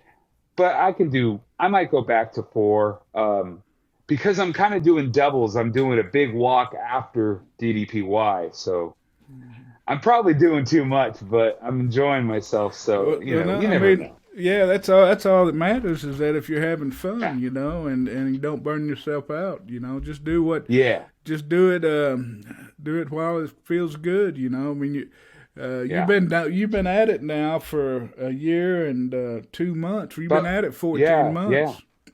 So it's crazy to think that. Yeah, ride this initial. You keep riding it out. Go as long as you can, and I haven't plateaued yet, and I'm sure I'm going to hit that plateau pretty soon here. I don't know how much longer till I really hit that plateau. Like I said, I did gain weight, but I had drank like a huge glass of water, and I don't know if that has anything to do with it, but we'll see how I do it this Saturday. So, All right, but 221 pounds in 14 months. Yep. Yeah. 15, really. 15. That's 15 months. That's awesome, man. Yeah. That's awesome. Oh, I know, man. It's crazy. Well, I would encourage you to get the app because, you would get burned out doing the same old exercises, the fat burners and the energy and the below the belt and the red hot core. Have you done the red hot core any? I tried it a couple of times, man. That was pretty brutal, but I think I should try it again. I remember thinking, I'm going to do this stand-up because I want to take a break. It's going to be easier. And, man, it wasn't any easier at all. But I enjoy doing that. And I think doing the weight training, because I've been working on some core stuff in the weight training, it's just helping me get better. The one thing I can't do yet is, and I see you do them, and I don't know what weight I'm going to have to get to be able to do the push-ups. I pretty much, I'm modifying to the point where I'm holding myself in that position now. But 4 months ago, I couldn't even do that. I just started planking a little bit on my, whatever that alligator, as they call it. And I was only doing that. And now alligator, I can hold that for like 3 minutes. I'm fine. It's crazy. It's so insane how you can build up, It's like, wow. Well, you'll get there, man. I mean, it took me forever to get to do the push-ups, and I've lost so much over these last 2 or 3 months. I'm having a hard time with them right now. And but I was really knocking them out when I was down around 220. I could really do the push-ups. So I bet. So maybe I'll have to reach that. Like I'm at 340 now, and it's a lot of weight to hold up on everything. But it's just an awesome feeling. I mean, I don't know how my dad feels. My dad's working from home, so when I'm doing the workouts in the living room, he's the same age as Dallas. I think Dallas is like 6 months younger than my dad or something like that. And he's like, "How do you listen to that guy, man? He just yells at you." And I'm like, it's so positive. But he sees it, and he sees the results I'm getting. He's in good shape himself, He keeps in shape. I've been trying to get him to do it, but I don't know what it's going to take to get him to do it. But hey, you start doing push-ups around him, you start kicking his ass. It's he'll be down there with you. On Thanksgiving, we were playing basketball with my little nephew, and I had just walked 4.5 miles on hills in the mountains at 4,500 feet, and I was fine. And we started playing basketball 2-on-2, and he's bent over and breathing heavy. I'm going, "You okay? You okay, Dad?" And he's going, Stop it, It was fun though. Yeah, no, that's greatness, man. It just gets Yeah. better. It just Yeah. gets better. That's all I can say. But get the app. It costs about, if you pay Yeah. annually, it costs about $100 a year. And Yeah, I can do that. I got to stop making mhm, the excuse. I'm going to go do yeah. it. Yeah. I'll do Yeah, and it. call me if you have any questions about Sure. how to navigate it or get around it. But Yeah, I could it's think I just was figuring it out. Yeah. it just keeps so much, keeps it. There's different instructors in there. There's I don't know Yeah. how many different instructors, and it's just there's just so much more stuff in there,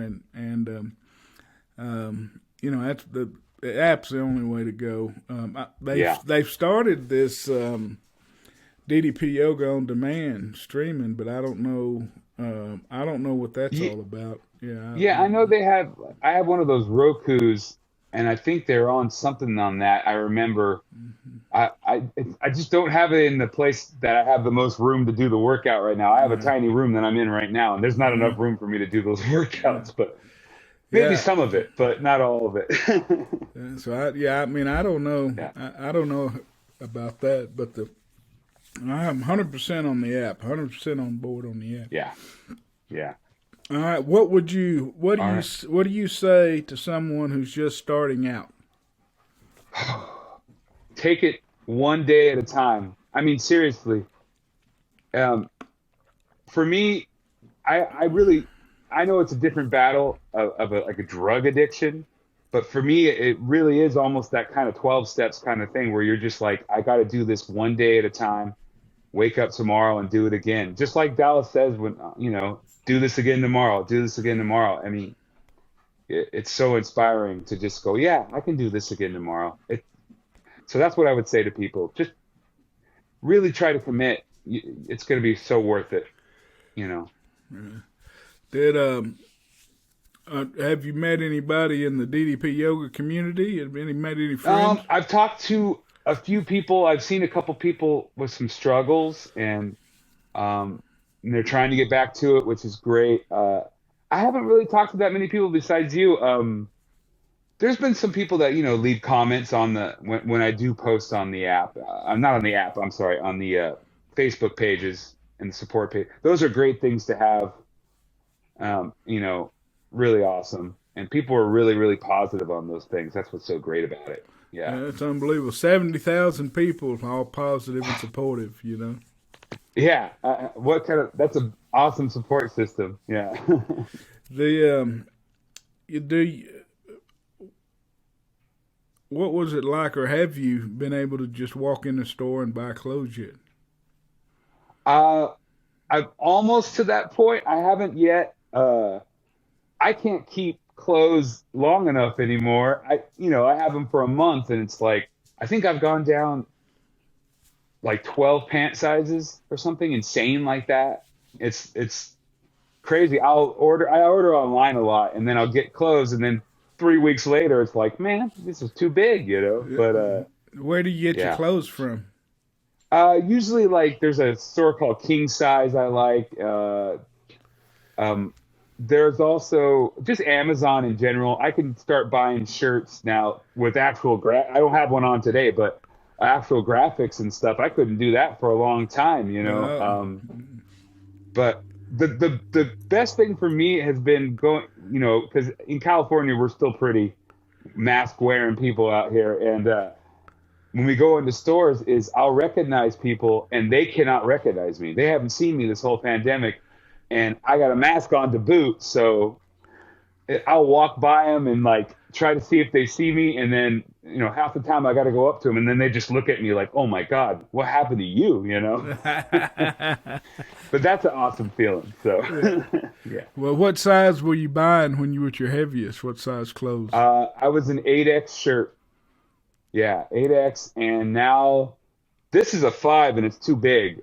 I'm more of like a in between a 3 and a 4 now. So yeah. What about pant size?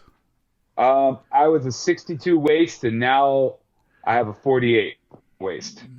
So yeah, Unbelievable, man. that's more than 12. Wait a minute, I just realized that. That's like Yeah. whatever it is. Yeah, yeah, it's crazy. It's insane. I bought the 48s like a month ago, thinking I'm gonna have to fit into these, and I threw them on and tried them. And I'm, oh my god, they fit now. This is awesome. You underestimate how much you've done. It's crazy. Yeah. Well, have you burned the bridges yet? What do you mean burn the? Burnt my stuff. I have an entire closet right next to me right here that's just stacked like a little kid's pig pen of old clothes. I'm either going to donate, but that's a good idea. Maybe I should go down and bonfire it on the beach. Well, I mean, you could do it, but it's more of a metaphor. But it's get rid of it because you lose that safety blanket. Yeah. It's no, burn the boats. It's burn the boats. Do you know Okay. what? Do you know what that's from? The burn the boats. No, I don't. No. I think it was. I always thought it was like a Viking saying, but I think it's from a Spanish conquistadors. At least what Wikipedia says, in Mexico or something. But and maybe some in the Caribbean. I don't know. But the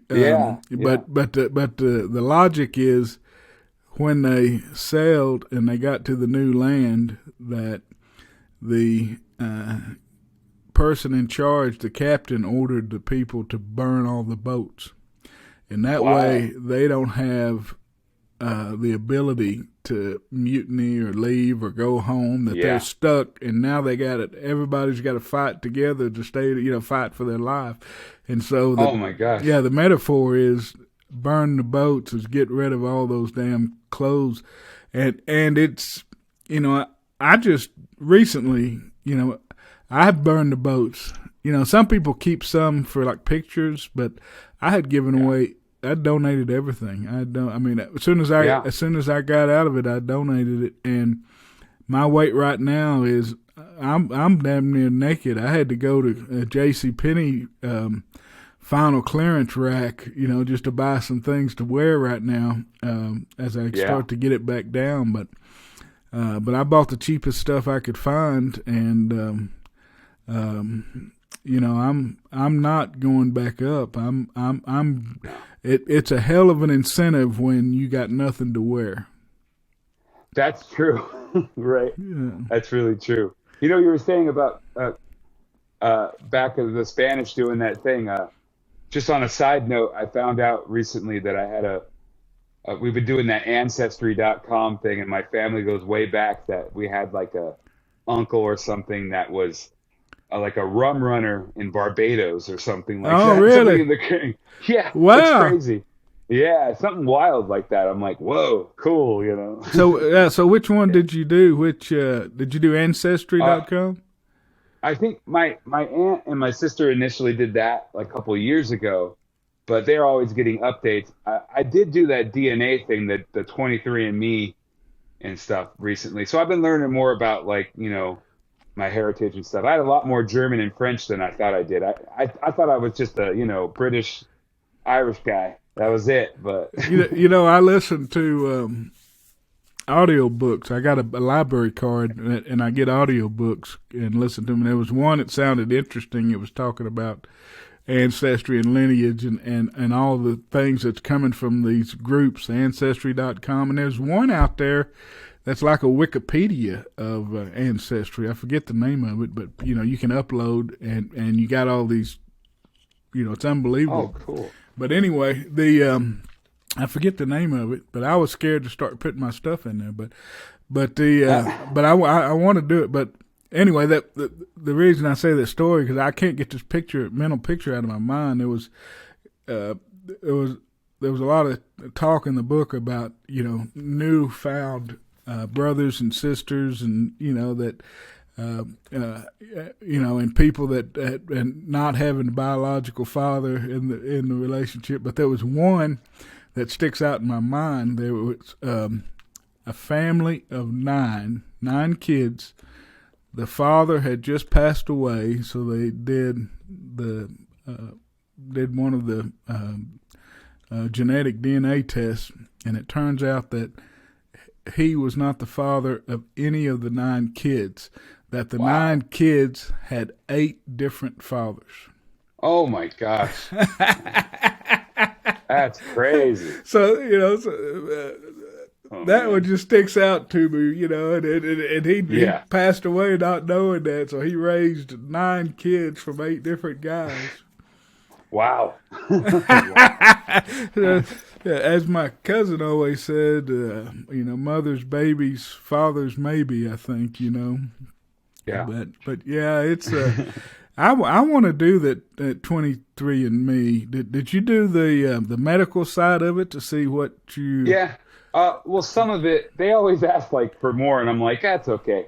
I'll just stick to the report. I mean, yeah, I did the whole, you spit in a little thing and you send it in the mail. And my sister did it, my mom did it, my dad did it. Even though we're all like the same, it's crazy how there is little differences even between your siblings. Like me and my sister have a certain percentage that's different. It's kind of cool. So. Did you have any Neanderthal? Yes, plenty actually, and I joke with my mom because she has more than I do. So Ah. yeah, I forgot what the percentage was, but like it was something funny. Yeah. Well, did you do the one where they tell you if you've got any possible medical situations to look for in the future? No, I didn't. I didn't do that one. I should have, but I think I just did the straight DNA just to learn what my ancestry was. Even though I knew a lot of it already, I just wanted to know more complete. Well, that's it's. Do you want to know what that you've got a Right? marker for Alzheimer's or whatever? Do you want to know Yeah. what you got to be facing? Well, sir. I go back and Yeah. forth on that. I'm about to the point I think I do want to know, but I don't know. I have to do that with certain cancers in my family. My grandpa had prostate cancer for a long time, and my dad gets regular checkups, and so that's one I'm gonna. Heck, I think I'm turning 40, so I'm gonna have to go get that test, and I'm not Yeah, really looking forward to it. But PSA test and the finger wave. oh boy, yeah, Yeah. I'm gonna get to know my doctor really well. So yeah, Yeah, well, my dad always said you're okay as long as you don't feel both his hands on your shoulders. oh my gosh, That's an off-color joke. I may have to cut oh that that's a out. good one. Yeah, Oh no, that's a I don't know. awesome. Yeah, I don't. Yeah, I may. I don't know. I'll have to think about whether I leave that one in or not. I know In these the days, medium. yeah. But anyway, it's a different world we used to live in. I got to be a lot more politically correct these Yeah, days. me too. But well, the what do you? Hell, I'm running out of questions. What anything you want to tell the people out there? What people I mean, that I don't supported know you. if I just want to thank all of my family, all of my friends, the support system on Facebook, everybody in the DDPY Facebook group that the few times I have posted that have commented and given me encouragement. Uh, I think most of all, I don't know if you'd ever see it, but I don't, and so many people watching Relentless and seeing them tell their stuff to Dallas. I owe that guy my life. I really do. I mean, I know so many people that probably do. I don't want to get too emotional here, but I just want to thank him for saving me.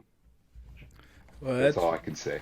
that's beautiful, man. That's what I tell him too. He didn't give me a second. I mean, he didn't give me a new life. I forget how I say it, but basically, he gave me a second chance at life. He gave me the ability to start Yeah. over and do it again. That's what he gave me, and it's because I didn't have much of a life at 475, and I know at 5'10" and 475, I didn't. My life was definitely difficult. I mean, even just Yeah. taking care of my personal needs. At that Yeah, me weight, too. it's Yeah. unbelievable. And now when you know, I don't even have those thoughts anymore about leaving the house. I just go and do it. I just know I Yeah. can. You know. I leave the house more than I ever have before because a lot of times watching TV will trigger that hunger. And I'm like, I got to get out of here. I got to go do something. It's hard here in California right now with the surges and stuff. We're getting better. We're starting to get better. But and people are still kind of scared to go out. But I'm not scared to go out anymore. I do my thing. I respect what everybody decides to do with that, but Yeah. whatever your decision is. But I love getting out in nature now. I never realized how beautiful of a place I live in. Right on the coast here, you go up in some of these hills and the views are just incredible, and You know, it's a great feeling. do you ever do any meditations? You meditate at all? I've been, like I said, with my other yoga instructor, I've been kind of learning some of these other techniques. One of them's called Kundalini yoga, which is like, it's kind of intense actually, but it's more meditative. And I have my health coverage covers the Calm app, and that really helped me in the very beginning when I was really having a lot of pain. They have really cool Man, things in you there. got good health coverage. Covers dietitian, covers all kinds of Well, stuff. no, the dietitian was my friend. It's my friend's sister-in-law. But Ah, so he's a great friend to be paying for that. I don't know what their deal is. I just accept it, and you know, I wanted to accept his help because when I first started with the food, it was really hard to, I was under eating, and you think you know everything, and you don't know everything, So once I got a professional involved, I'm happy. Oh, I have struggles still, especially when I go really, really hard. I don't want to, I don't want to go over those macros, and but I give in once in a while. You have to, you have tell to. me, You tell gotta me, live. tell me what the macros. I forget if we went in Oh, detail about so it. I'm about like 3,000 calories a day right now Yeah, is my goal, and it's like 300 to 340 on protein, and then yeah, you told like me this. yeah, my fats are like 90 or something, and then my carbs are like 150, 160. It Okay. varies, but yeah, Yeah, yeah. I remember now. We talked about that. yeah. Well, But I all don't do right. any breads, any sugars, anything like that. So it's Well, hard, have you but got yeah. any notoriety there around your town? Any like publicity in the Um, paper or anything like that? Not in the paper, no. I don't have anything locally for the weight loss. In the past, I've been in some paper stuff being a musician, and I'm in a band that has some popularity in this town. In fact, I'm playing on my 40th birthday. My band's playing this weekend at a local venue, and I'm really looking forward to that. Is it So, Warehouse One? yes, Warehouse One. And Check you us out if you feel free and on it. Spotify. All Yeah, right, all right. You're gonna be yeah. like Neil Young and pull it unless they kick Joe Rogan off Spotify. Oh my gosh. I like Joe Rogan. I do. I listen to him, but I love Neil Young too. But Yeah, I pay for Spotify, so I hope they don't take Neil Young off that because I listen to him all the time. Oh my God, that's a controversy in itself. Ugh, yeah, I read that the other day too. yeah. Yeah, Hey, yesterday. Yeah. hey. How has your music changed since you? I know you teach Oh it my and you God. play it. How's it I mean, changed? before I was, you could ask anybody in my band. I was miserable. Like getting up and standing for a half an hour with a heavy guitar on your back is just brutal. And loading gear was a big deal. Now it's like I can run circles around my band. We played in September outdoors, and we played for 2.5 hours. And after 2 hours, they wanted to take a break, and I'm going, "What's wrong, guys? Oh, I can go all day. Let's go." Yeah, that's It's awesome, man. insane. It's so amazing now. I mean, I loved music already, but honestly, food was starting to take away the thing I loved, playing it and performing. And now it's like I got it all back, and it's so awesome. And I try not to take it for granted. I can't wait to play this Saturday. It's gonna be great. Hey, do you know a guy named Ian Moore? Ian Moore. You ever No, I don't checked think him so. out? He was a pretty good guitar player. I got to Okay. take his podcast several years ago. It was kind of fun. I kind of had a man Oh, crush on him. He's a his dad was a Buddhist scholar, and wow. he got real famous quick, and then But he's taking his music. Check him out, Ian Moore. I will. Taking his music I will. all different ways. But who do you think's the best guitarist you've ever seen? Oh, ever seen? Yeah. Oh, wow. That's a hard one. There's this kid right now. Speaking of a really, really big guy, he's from Mississippi. I believe he's related to Charlie Pride somehow, but I think he's a relative. His name is, I think it's Chris Kingfish Ingram, and he is incredible blues guitar player. Check him out. Real big guy. And he's inspiring, man. He's probably my number one guy. And then there's another local guy here named Josh Smith, and he's really, really good. Great guitar players. Yeah. What about Eric Clapton? I mean, not I Eric. love Eric, Clapton. not Eric. There was a guy in the '80s that was supposed to be Eric Johnson? Eric Johnson. Yes. I Yeah. got to see him about 10 years ago locally over here, and I looked at my cousin and said, I give up. I don't want to play anymore. Yeah. Because he's so good. He's so Well, good. yeah, I saw Yeah. him back in the '80s. Yeah, Eric Johnson. Yeah. And, Yeah, we have that thing called the NAMM show every year where all the musicians come out at that time for all the companies in the Anaheim Convention Center, and he was out here, so I got to go see him at a local club, and it was fantastic. Oh Yeah. man, what do you Yeah. think about Prince and Jimi Hendrix? How do they fit in the overall guitar Well, scheme? Jimmy's my number one guitar player of all time, just for the inventiveness, and Stevie Ray Vaughan's number two, always Yeah. been. But who else did you say? Oh, Prince. You said Prince. I never got into Prince's music, but I respect him. I mean, I saw him play I didn't see him. I saw him on TV years ago when they had a concert for George Harrison, and they played While My Guitar Gently Weeps, and he did the solo, and it was incredible. It was so good. I Yeah. saw a solo on YouTube one time that just blew me away Yeah. that he did. Yeah. know. Oh, so Unbelievable. cool. Yeah. Unbelievable. Yeah. But yeah, no, man, I keep playing good music, man. I love it. I will. So it sounds I will. like your band, you said, takes after Sublime. Yes, very much in that kind of reggae punk rock mix, ska a little bit.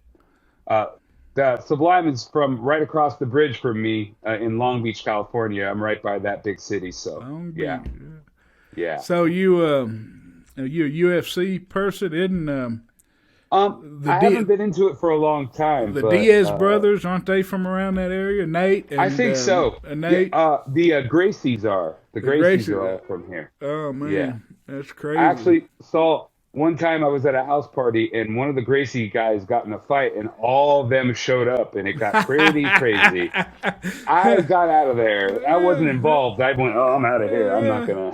But, you got to drink a lot of. You got to be pretty drunk to pick a fight with a Gracie, I think.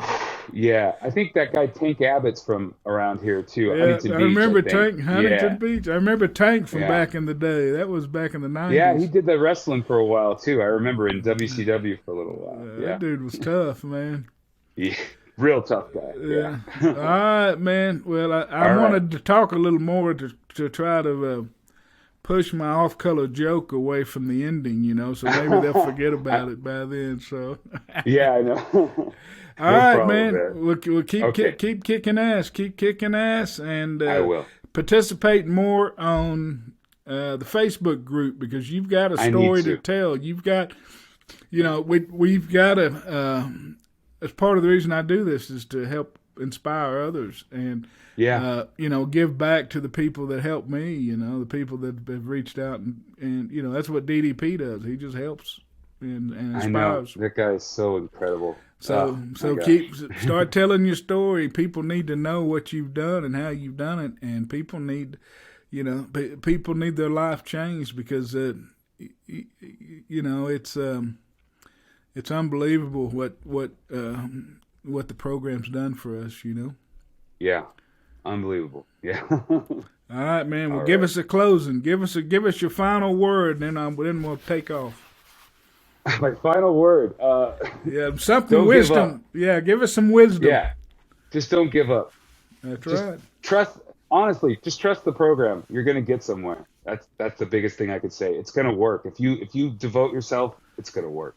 All right, man. I'm going to check All out right. Warehouse One. If you get a chance to see Okay. Warehouse One, check them out on Spotify. Hey, if you want someone to follow you on social media, where do you want, if you want it? You Um, don't have to if there's, if, you can follow me on my Instagram. I do post on there my weight updates at least. It's at Warehouse Seth. So it's all one word, Warehouse Seth. Yeah. Warehouse Set. Yeah. I, That's the easiest way. I encourage you, the old hippie in me would be remiss if I don't encourage you to to check out Dead and Company with John I Mayer. will. Check out I will. check out Sugaree in Dallas a couple of years ago. Sugaree, I think that's it. I can't remember. I'd have to ask my wife. It's like a 14-minute version of Sugaree. So I don't know. All right, man. Okay. We'll keep playing music. Keep will. spreading happiness and kicking I ass. will do. All right, Thank you so Seth. much. We'll see you, man. All right. Bye. All right, bye. Thank you for listening to the podcast today. I'm your host, Vance Hines of Transform with Vance, where transformations begin every day. Please take a moment, if you will, if you like the podcast, to subscribe and follow, and you can find us on social media as well, either under Vance Hines or Transform with Vance. Please tune in and subscribe to our feed. You'll be able to hear lots of transformation stories. I'm in search of interviewing as many transformations as I can find. So if you have a transformation that you would like to have someone interview and have and appear on the podcast, just send me the name and number, message me, and I'll reach out to them and try to get them here. But no matter what, a better life begins on the mat. Get on the mat and start your transformation today. Thank you.